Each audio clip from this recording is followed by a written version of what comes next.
Hi, my name is Javier Albornoz, and today we'll be talking about frequency processing in Pro Tools. One type of frequency processing of audio signals is equalization or EQ. This is used to boost or cut specific frequencies or broad groups of frequencies in an audio signal. And it can be used to make extreme changes to the frequency spectrum of a signal or very subtle changes and everything in between. Some of the concepts we're going to talk about are the cutoff frequency, gain, bandwidth, and different types of filters such as low pass and high pass. I have a Pro Tools session open with several audio tracks, and on two of my audio tracks, I have some narration. It's a continuous narration, but I've broken it up so some of it is on narration 1 audio track and narration 2 audio track, but it will play as one continuous file in your timeline. So down here in my mix window, you do see those same tracks, narration 1, 2, and 3, along with the master channel. So what we're going to do is load an EQ VST plugin into the insert rack of narration 1. Now you can see I already have some plugins here, but they are bypassed, as you can see. So let's go to our insert A slot right here. And if you click on it, you'll see this window that'll open up showing you your list of VST plugins that are loaded onto your computer and recognized by Pro Tools. They are divided, as you can see here, into different types such as EQ, dynamics, pitch shift, reverb, delay, and instruments, and a host of other different types of effects or audio processing. So today we're focusing on EQ, and you can see here the list of different EQs by different manufacturers that I have access to. So I'm going to load here the iZotope Neutron EQ in mono because we are on a mono audio track, and that's very important. If you are working with a stereo audio track, you should definitely keep in mind that you should be searching here for the stereo version, or what shows here that works from mono to stereo. So definitely keep that in mind. Make sure you're choosing the right one. In this case, we chose the right one that we need here for our mono audio track. Now, what you're going to notice here in an EQ is that essentially you have a graph, more or less, that shows you on the x-axis, and you can see here the units, we're looking at our frequency spectrum. So the human ear hears from about 20 hertz to 20,000 hertz. So what you're seeing here is a logarithmically shown graph of the frequency spectrum. So from 40 to 100 is a pretty big space, but because it is showing it logarithmically, every doubling is going to be the same amount of space. And that's why when we get up here 100 to 200 is the same amount of space from 10,000 to the top here, which would be 20,000 hertz. So that's something to keep in mind when working with any EQ or any audio that's going to be displayed to you across a frequency spectrum. Now on our y-axis of our graph, you're going to see here that this is actually dealing with gain. Now in this case here on the right side, what you're going to see is 0 for 0 decibels or unity. And that's where our entire EQ is sitting because we are not boosting or cutting any frequencies yet. Now, if you could look down, it does go down negative values and positive. So up here, you would be boosting by 5 dB, 5 decibels. And if you're bringing your node down, any of these nodes, to -5, you are cutting that specific frequency by 5 dB. Great, so that's a basic introduction into what you're going to be doing when choosing a node and cutting or boosting a signal. So you do see here that you have several ways to activate, or several nodes that you can activate. And right now we have 1, 3, 5, 7, along with these two on the ends that are activated. So if I deactivate all of these, you'll see that what you're actually doing is just getting rid of each of those nodes. And let's just leave 5 and work with node 5. So I'm going to select this portion of my narration over here. So that's the section that we'll hear when we play back. So when I play back this track, even though this EQ VST plugin is loaded as an insert, right now I actually haven't made any changes to the frequency spectrum because I haven't boosted or cut any frequency using this node. It is still at the 0 line. So it will sound just as if we did not have any plugin on this track. The purpose of this virtual reality experiment is to show that standing forests are very important for the survival of indigenous peoples who depend on natural resources. So a few things I want to point out. You did see here that the frequencies as the audio was playing back were being displayed across your graph here. And over here, we were looking at our input gain and our output gain. So input gain is going to be the original levels that this audio is coming in, whereas output is after it has been affected by the EQ. Now, usually you don't really need to or want to change these.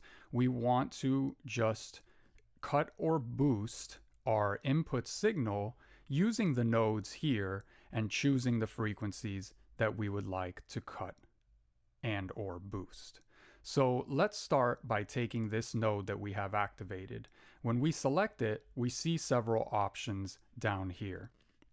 Now, the first option that we're going to look at is the actual frequency that we are affecting. And right now we are at 2000 hertz or 2 kilohertz. Now, this specific VST plugin lets us choose the frequency either with this slider bar, or we actually can just move the frequency ourselves along the x-axis here for the same results.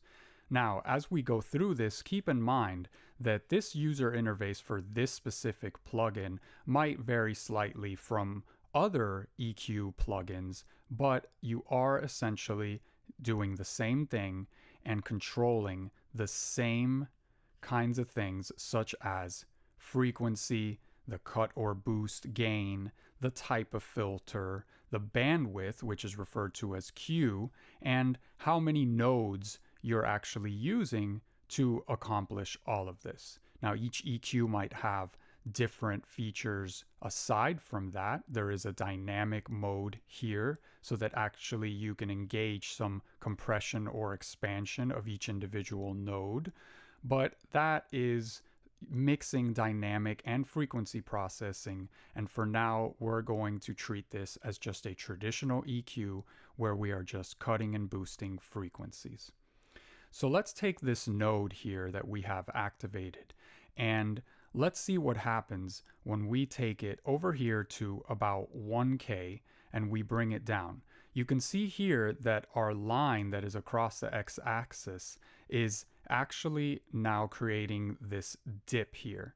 And what you're seeing here in the information shown is that right now, so we are at right about 1K, but you know, we're 0.005.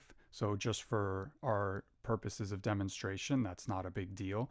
And you can also see this specific plugin actually shows you B5. So it's actually giving you the pitch, the note B, the 5th octave B.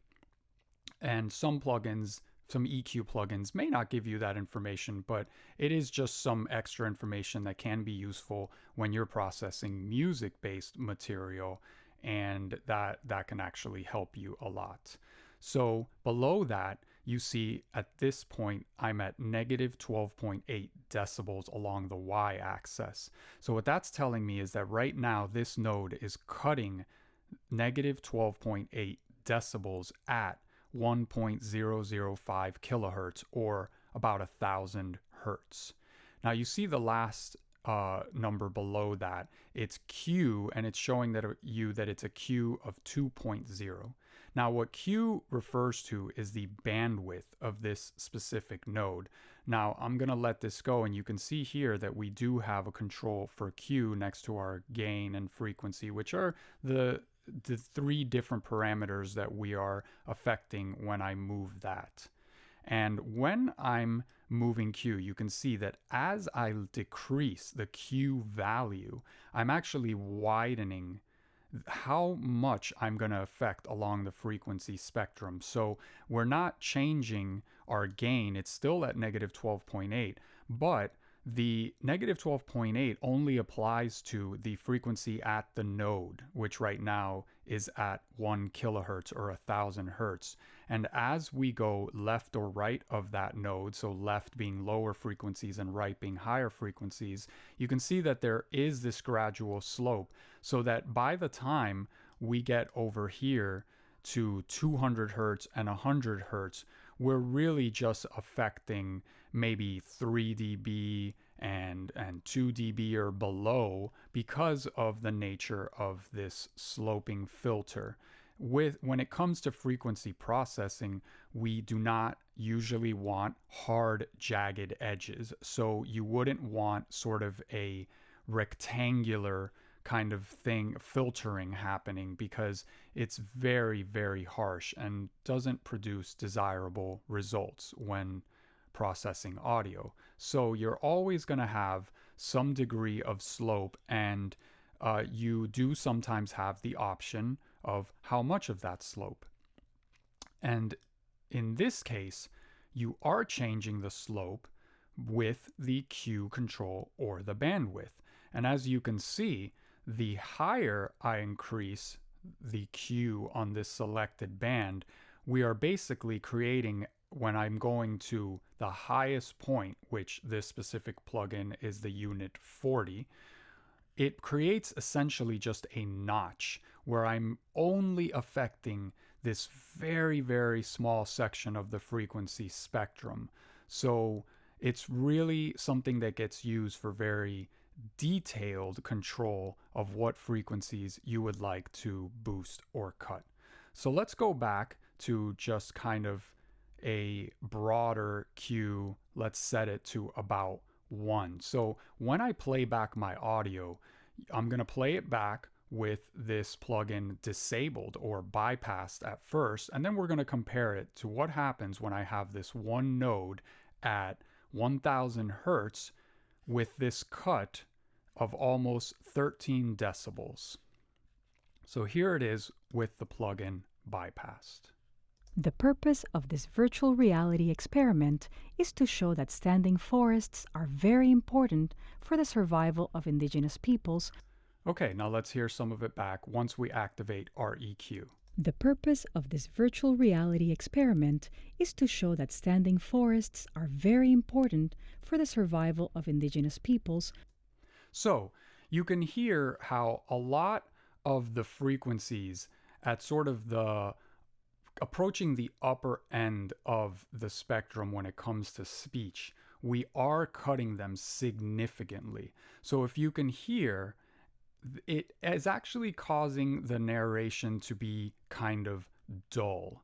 And now let's see what happens when I get this cue almost all the way to the bottom, or let's just go all the way down, where we're really cutting almost the entirety of the frequency spectrum that humans can hear all the way top to bottom. So it's really going to have an impact on this specific file. The purpose of this virtual reality experiment is to show that standing forests are very important for... And let's compare.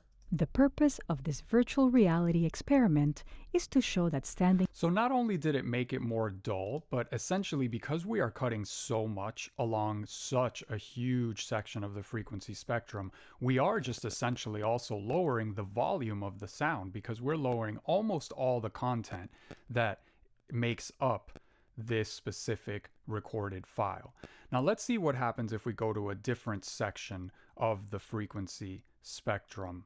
So let's go up here to more in the range of, let's go to about 3.5 kilohertz, so 3,500 hertz. And I'm going to increase my bandwidth, but I'm actually doing it now using these controls here, which are the equivalent of the way we were controlling it previously here. So when I take out this section up here, I'm going to lose a lot of the S's and sh and that kind of sound that we all have in our speech in different vowels or consonants when we speak. So let's see what that sounds like. The purpose of this virtual reality experiment is to show that standing forests are very important. Now if we bypass, The purpose of this virtual reality experiment is to show that standing forests. now you can hear how all those S's and sh's were very, very much decreased with the plugin enabled. The purpose of this virtual reality experiment is to show that So, of course, that's definitely not what I would want to do to my speech. It makes it dull. It really takes away from the intelligibility a lot. And it's not necessarily something that you ever really want to do to speech, other than in the case of, say, a special effect. Let's say, for example, you were trying to mimic what happens when you put your hand over your mouth and speak, or somebody is in another room or on the other side of a surface, the other side of a wall, or something like that, where we do keep a lot of the lower to mid frequencies. Those are audible, but less of the high frequencies. And you can think to maybe hearing your neighbor's television or your neighbor talking in their apartment, if you live in an apartment, and you can hear it through the wall, and you don't hear a lot of things clearly as far as those S's and sh's and high frequency, right? What you're really hearing are sort of the lower frequency sounds and the lower sounds of their speech or television or whatever else might be coming through the wall. So let's actually take a look at what happens when we start boosting. So the same frequencies that I just cut here. Now let's say what happens when we start boosting those frequencies. Now I'm not going to do too much so it doesn't become too harsh, but if we compare, say, 6 decibels around that same range, then let's play it with the plugin bypassed. The purpose of this virtual reality experiment is to show that standing forests. Now let's enable the plugin. The purpose of this virtual reality experiment is to show that standing forests are very important for the survival of indigenous people. Now you can see, and I was sweeping it as it played back a little bit, and you can see how it really kind of brightens the sound of the narration. And that is usually something that can actually make dialogue sound better, but you have to really just use your ears and judge how much does this specific audio file, this specific recording need. And that depends on all the factors related to where was it recorded, what kind of microphone was used. And some microphones might not need that, and some recording space maybe that for some reason the space kind of brought out those sounds, or maybe it brought out, for example, a boxiness in the speech. Let's go down here to about 200 hertz and raise that by about the same, and let's see what happens. The purpose of this virtual reality experiment is to show that standing forests are. Now when I bypass, The purpose of this virtual reality experiment. so you can see how the original sounds a lot better. What I'm doing here is creating, by boosting this frequency around 200 hertz, I'm creating a sort of boxy sound that really doesn't sound good. Now, what happens when I cut around the same frequencies? The purpose of this virtual reality experiment is to show that standing forests. You can see how it takes away so much of the low end and what's naturally there in the person's voice. And again, it's just altering the sound in a way that is not desirable. But for demonstration purposes, you can see how much by cutting or boosting different parts of the frequency spectrum, you can really, really affect the sound. So I want to show you some of the other types of filters that you have that some of these other nodes offer. So let's take a look here at the shelf. So you can see here under band shape, it's giving us these different bands, and we're going to focus on a common one called the shelf, where what's going to happen is that anywhere, let's start here at right about 200 hertz again. When I boost or cut, in this case boost, I'm actually boosting all frequencies below that node point at 200 hertz. So you can see that every frequency that happens down here, it's creating this shelf where they're all going to be increased or decreased in this case. So if we put this right about here at this area and play back our audio, we're gonna lose those frequencies that we actually want in that 200 hertz range and everything below. Now keep in mind that when we're at this 40 and below 100 hertz range, we're really getting into a very deep bass kind of frequency, and 40 and below really starts to be getting to a sub range where at some point it becomes something that you feel more than hear in the 20 hertz range. So let's hear what this audio sounds like with this shelf where I'm cutting, let's make it near an even -6 decibels. The purpose of this virtual reality experiment is to show that standing forests are very. And bypassed. The purpose of this virtual reality experiment is to. So you can see how it's similar to when I had my node here cutting a certain band according to our cue, but the shelf is cutting everything below that. So for example, if a truck was driving by when you were recording this and it actually bled through, this would actually decrease that because that sound of that truck would end up in this lower frequency spectrum. So in this case, again, for demonstration, this works so you can hear it, but if you are going to use something like a low shelf to cut off something in speech like this, you would really want to have the node a bit lower so you're not affecting the speech, but you're getting rid of any of that extraneous sound like room tone, air conditioner, or the example I gave of a truck driving by. So let's hear it when it's at a more reasonable setting. The purpose of this virtual reality experiment. So you can see how it's not actually changing negatively the sound that we want, the original sound. And when you see here, when I play back the file, all the material that's happening here, you can see it kind of just wiggling really fast. And what that is essentially is inaudible to near inaudible low frequency. And in this case, in this booth where this was recorded, essentially it's just the sound of the room, the air conditioner, things that are really detailed, luckily low enough so that they aren't audible, but we do end up wanting to cut those things because, for example, this is one track. Once you start to layer multiple tracks, if you have a lot of low frequency material just adding up there, it can be detrimental to your overall audio production.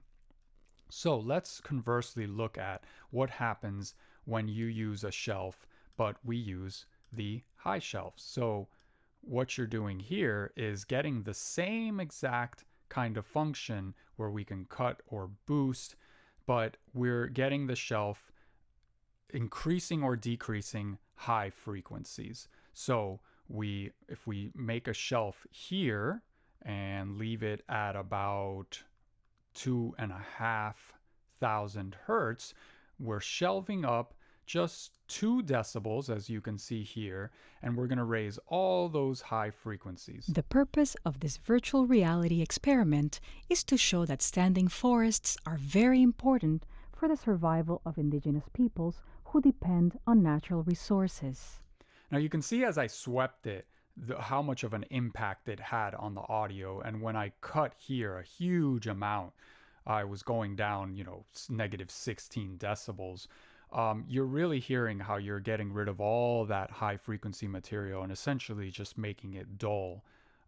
So, again, these things should be usually done in a subtle way so that you're not causing anything that is so hugely detrimental to the audio. You want to only cut where necessary and only boost where necessary.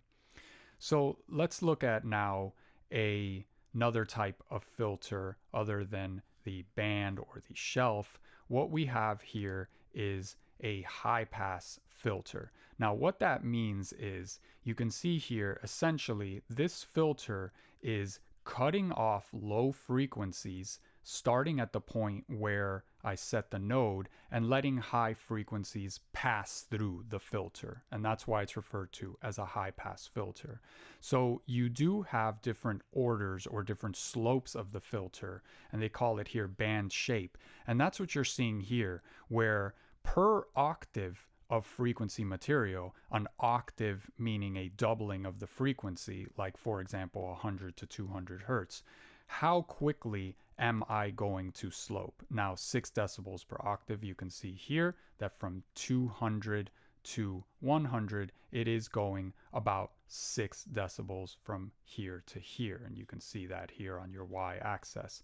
Now this makes it 12, more steep at 24 and 48 and so on. 48 decibels per octave being a very, very steep slope where it's really just trying to almost completely cut off everything below your node. Now you can see it's not a brick wall, so there is still a slope even though it is a steep slope. Now, on the other side of this, we have our low pass filter.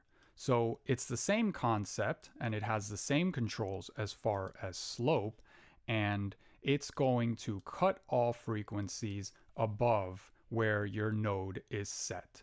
So if we take this and we just really cut off all these low frequencies and really exaggerate and cut off all these high frequencies, you end up using the EQ more than in the manner to finesse the sound and cut or boost subtle frequencies that maybe for some reason the microphone you're using tends to have that boxy sound when we were boosting a bit here. So that would be a case where you can cut those frequencies to compensate for that. Here we're actually doing something that ends up being more like a special effect. Let's hear back what these results are. The purpose of this virtual reality experiment is to show that standing forests are very important for the survival of indigenous peoples. So you can hear, let's bypass and compare. The purpose of this virtual reality. Essentially what we did here is create a band where the only frequencies that we're letting pass through are between 1000 and 2000 hertz with our steep slope of 48 decibels per octave. So some other frequencies are passing below and above the 1000 at the rate of this slope. And essentially what you're getting is a special effect of this sort of radio or telephone sound. And that's one of various ways that you can achieve that kind of effect. So let's turn up our output here just so you can hear that a little better.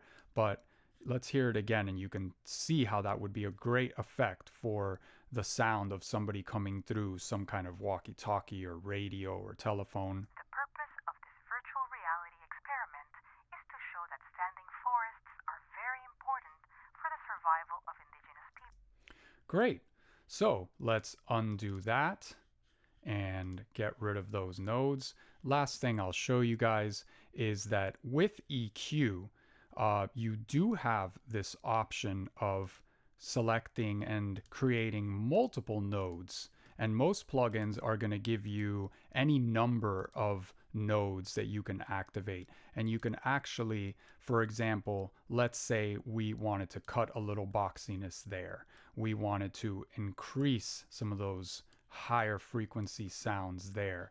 So here what you're doing is cutting and boosting a little bit at the bottom, a little bit at the top, but we're making such small amounts that this is more just for perfecting the sound and the nuance of trying to get the speech or dialogue in this case to sound as best as possible and adjust it within the mix of the other material that you might have in your production, whether that be music or sound effects or other speech, other dialogue happening at the same time. So, great. Let's look at one last thing here. I want to bypass this plugin and actually show you what a couple other EQ plugins look like, just so you get an idea of how they're very similar, even though their UI might look slightly different. So here is a plugin called the Q10 Paragraphic Equalizer, and you can see that you do have, again, in this one, 10 nodes. Now, all of the nodes right now you can actually see are set to bandpass, which is what we were mainly using in our other EQ. But in the drop down tab, you can actually choose those same kinds of options, the low shelf, the high shelf, and low pass and high pass options, like what we were working with in our other plugins. So if we actually activate it here, you can see that you get your high pass filter. So let's disable it. In this case, you can choose that filter type for all of your different nodes, and you'd have the same controls where you have gain for each node, frequency for each node, and your Q or bandwidth for each node. So let's move on to another plugin, another EQ. So this plugin here is actually a model, a recreation of a hardware EQ. And so you see it doesn't have the graphic way to manipulate the EQ the way that our previous two examples did. So you really end up working with different controls, but essentially they are doing the same kinds of things. You do have your gain, as in your other the other EQ plugins. And we have boost and attenuation, which is essentially increasing and decreasing. And then we're choosing, the way we're choosing frequency, you can see here is it has low and high, and it just has certain frequencies within those as options, along with your Q or your bandwidth. Now, this is definitely not as easy to visualize as these other plugins, and often these types of plugins are desired for their capacity to model hardware devices that were very popular and are very difficult or expensive, or maybe they're not made anymore, and there's producers who prefer the sound and the results that you get from specific models of hardware. So that's how you use EQ and frequency processing in Pro Tools.